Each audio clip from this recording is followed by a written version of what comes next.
qui appelait les supérieurs, les ministres, c'est-à-dire les serviteurs. Vous voyez, avec le chapitre chaque jeudi, et il va vivre cette alternance, encore une autre alternance, Auberive, Villejuif. Ce qui est épuisant. Épuisant dans sa tête santé. Là aussi, déchiré entre les deux. Il voudrait être tout le temps Auberive et tout le temps à Villejuif. Mais il n'a pas le charisme de bilocation. Voilà. Ça lui aurait beaucoup simplifié la vie. À moins qu'il ait peut-être eu une ou deux fois, de manière spéciale.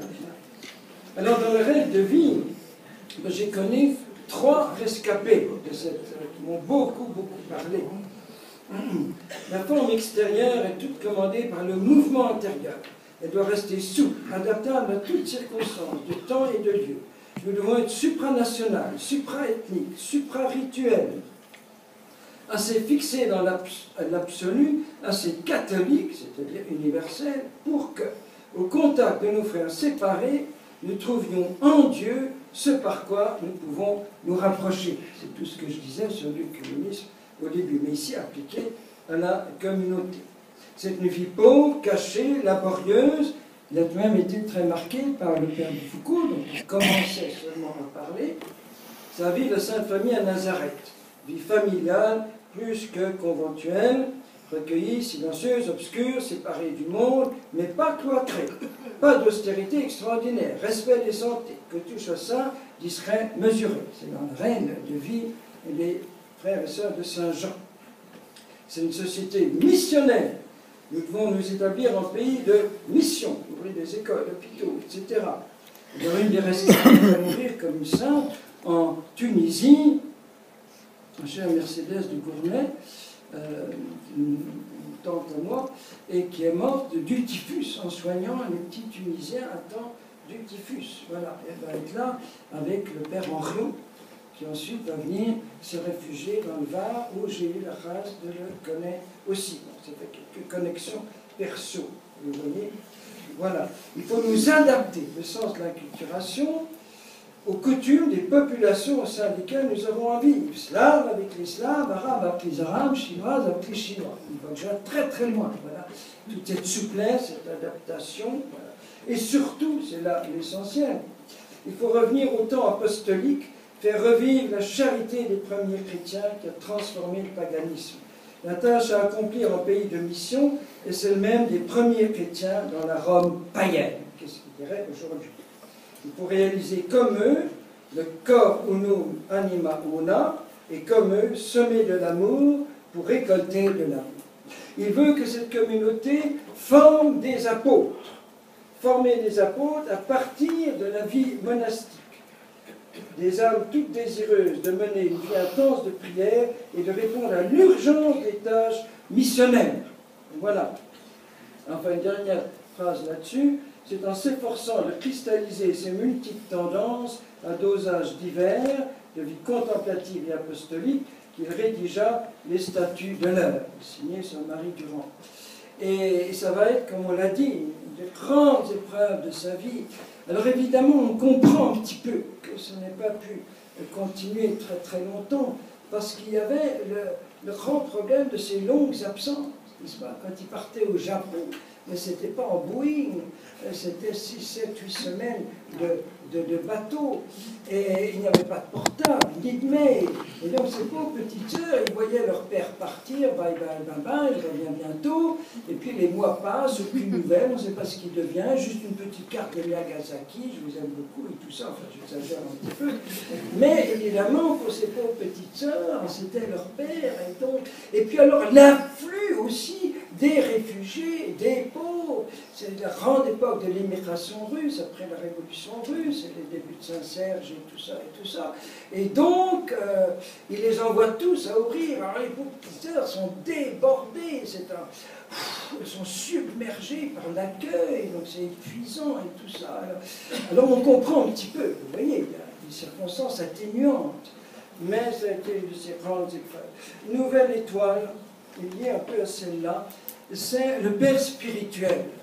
Ça, on a un petit peu vu dans le montage, une paternité spirituelle magnifique où il joint la douceur et la fermeté, la fermeté. Par exemple, avec les fils Kosmovitch, qui est alors un ministre d'ultra-droite, il languirlant, tu es un totalitaire, etc., etc. Il n'a pas peur des mots, il ne mâche pas les mots, parce qu'il veut justement remettre dans le droit chemin cet enfant de Dieu. Et il y a une phrase que j'aime beaucoup, qui aurait été écrite en lettres d'or pour tous les pères ou mères spies. Celui-là guide le mieux, qui laisse le plus de spontanéité possible à l'âme en quête du Seigneur. Il ne reste à ses côtés que pour surveiller ses écarts, prévenir ses illusions, éclairer ses obscurités, réchauffer sa ferveur, consoler sa faiblesse, rendre féconde ses aridités, et lui porter quelque chose de cet Esprit Saint, qui est à la fois le même en tous et le plus varié de manifestations en chacun. Une phrase extraordinaire où tout est dit. Autre chose est d'arriver à cette hauteur-là, et de faire tout ça en même temps. Voilà. Et il y a une paternité qu'on pourrait appeler une paternité fraternelle, parce qu'il se sent souvent plus le frère aîné de la personne que son père spirituel. C'est en même temps un grand frère et en même temps un père. Voilà. Alors, lié à cela, c'est le maître spirituel, justement à travers tous ces écrits qu'on a évoqués, toutes ces conversations et tous ces enseignements jusque dans la prison. Nouvelle étoile, je crois que c'est l'avant-dernière, non, c'est la 10e. On arrive. Courage, courage. C'est le cœur du cœur. Comment est-ce que tout cela s'explique? Comment ces activités débordantes peuvent s'expliquer? Et puis surtout tout azimut, sans perdre l'unité intérieure, sans se disperser, se morceler. Eh bien, le cœur, c'est sa relation d'intimité avec Jésus. Son regard contemplatif, son âme d'oraison. D'ailleurs, ça va être une de ces grands leitmotifs d'accompagnement spirituel, ouvrir à l'oraison les personnes dans le monde. Et ce sera l'abbé Caffarel, d'une certaine manière, qui va comme continuer son héritage. Caffarel a été un disciple de Vladimir, on l'a dit tout à l'heure. Ou bien au niveau théologique, ça va être effectivement Jean d'Aujac et tout ce qu'on a entendu tout à l'heure, qui vont comme poursuivre son œuvre, et dans le milieu d'approfondissement théologique, et dans cette dimension d'oraison dans le monde. Voilà. Ce qui l'aide beaucoup ici dans sa vie d'oraison, c'est son admiration, son émerveillement permanent devant la beauté de la création, la beauté de la nature, des étoiles, du soleil, là aussi d'admirables citations dans cette suite de conférences que je n'ai pas le temps de relire. Et il réalise très bien le mot de Einstein, celui qui ne sait pas s'émerveiller, c'est un homme mort. Eh bien, Vladimir est un homme vivant, toujours émerveillé. Il y a un contraste aussi saisissant entre son cœur d'enfant, sa simplicité, son cœur d'enfant, et son génie au niveau intellectuel. Il avait un don incroyable, qui est très rare, enfin pas un don au sens don du Saint-Esprit, mais un talent qu'on appelle en termes techniques, comment est-ce qu'on appelle ça? Vous savez, la lecture photogrammique, je ne sais pas comment on dit, c'est-à-dire qu'il voit une page de livre et en une fraction de seconde, c'est imprimé en lui. Et c'est Père Linga qui m'a raconté que présentant sa thèse de théologie pour l'examen, il apporte sa thèse au Père Vladimir, pensant que Père Vladimir va prendre quelques jours pour lire sa thèse. Pas du tout. Il voit devant lui Père Vladimir qui tourne les pages comme ça, comme ça, comme ça. Et à la fin, arrivé à la page 120, ah ben mon cher Père Tertullian, et ben voilà, la page 54, à la note 18, à la 3e ligne, un peu comme ça. Et puis à la page 34, 4e paragraphe, 2e ligne, 4e mot, il y a sa frise d'hérésie, etc., etc. Et Père Tertullian est complètement sidéré. Alors c'est un talent que j'aimerais bien avoir.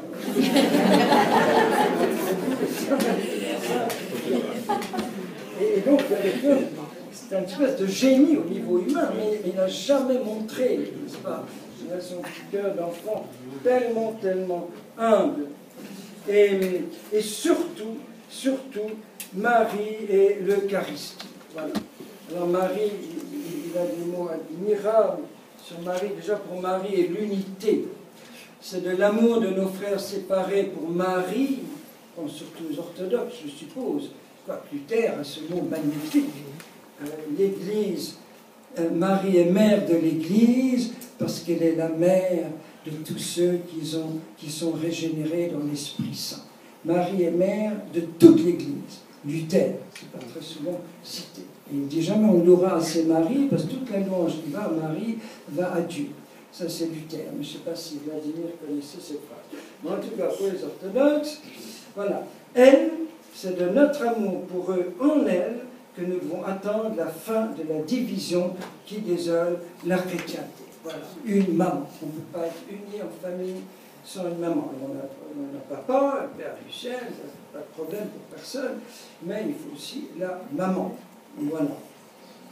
Et qu'est-ce que je veux dire? Voilà. Et l'Eucharistie.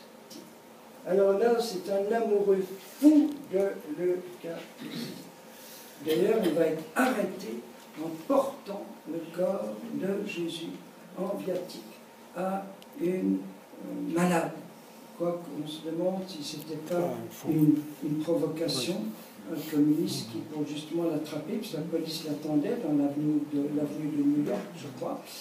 Et donc, on pense que c'était un faux. Mais tout de même, il a répondu tout de suite, voilà.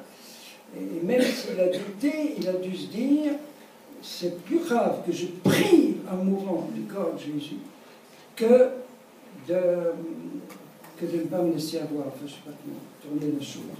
Il a dû se dire, je prends tous les risques. C'est admirable comme victime de l'Eucharistie. Voilà.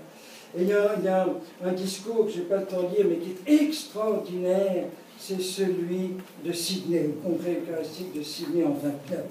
C'est un vrai chef-d'œuvre. Lui se fait moins qu'une chose ici-bas, dans cette pauvre hostie, qui n'est plus même ce qu'elle paraît, et où rien ne transparaît de ce qu'elle est devenue, etc. Oh là là, je souhaite ne pas pouvoir tout vous citer. Voilà, c'est cette aube de vie qui se lève en rayonnant sur le monde, en l'ostensoir, au-dessus de nos têtes inclinées. Il n'y a rien de plus vrai, de plus présent, de plus intime, de plus éternel.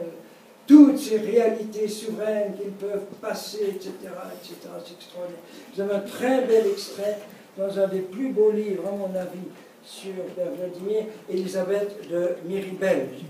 Je le trouve très très beau, et si vous notez, si vous prenez des notes, à la page 123, vous avez de longs extraits de ce...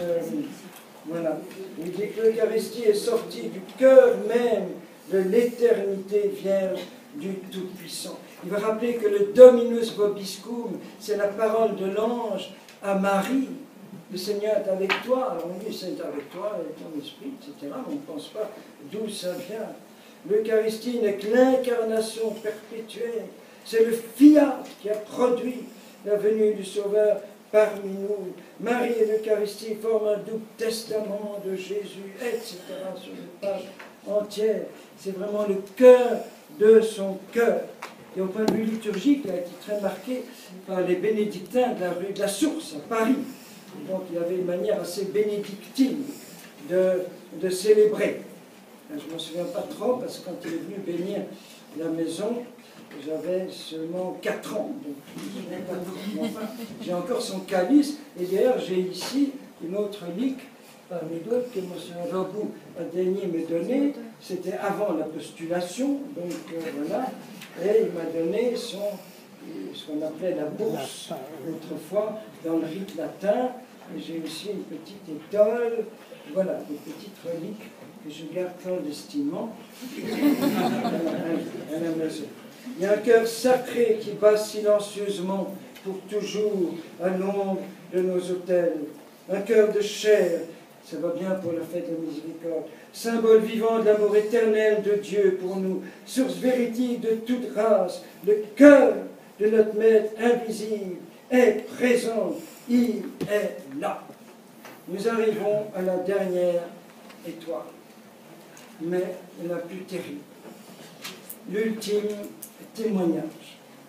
Un jour à Auberive, il va avouer, je Je dois surmonter la terrible mort intérieure que mes épreuves, traversées coûte que coûte pour l'amour de Dieu, m'ont laissé au fond de l'âme, et qui semble un défi à tout nouvel élan de ma part.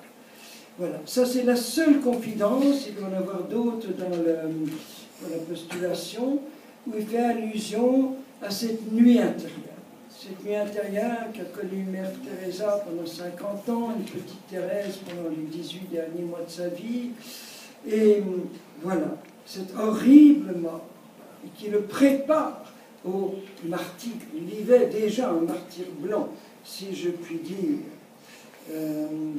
Nous ne devons nous étonner ni nous plaindre de l'ingratitude, ce qui veut dire qu'il a dû souffrir de l'ingratitude de beaucoup.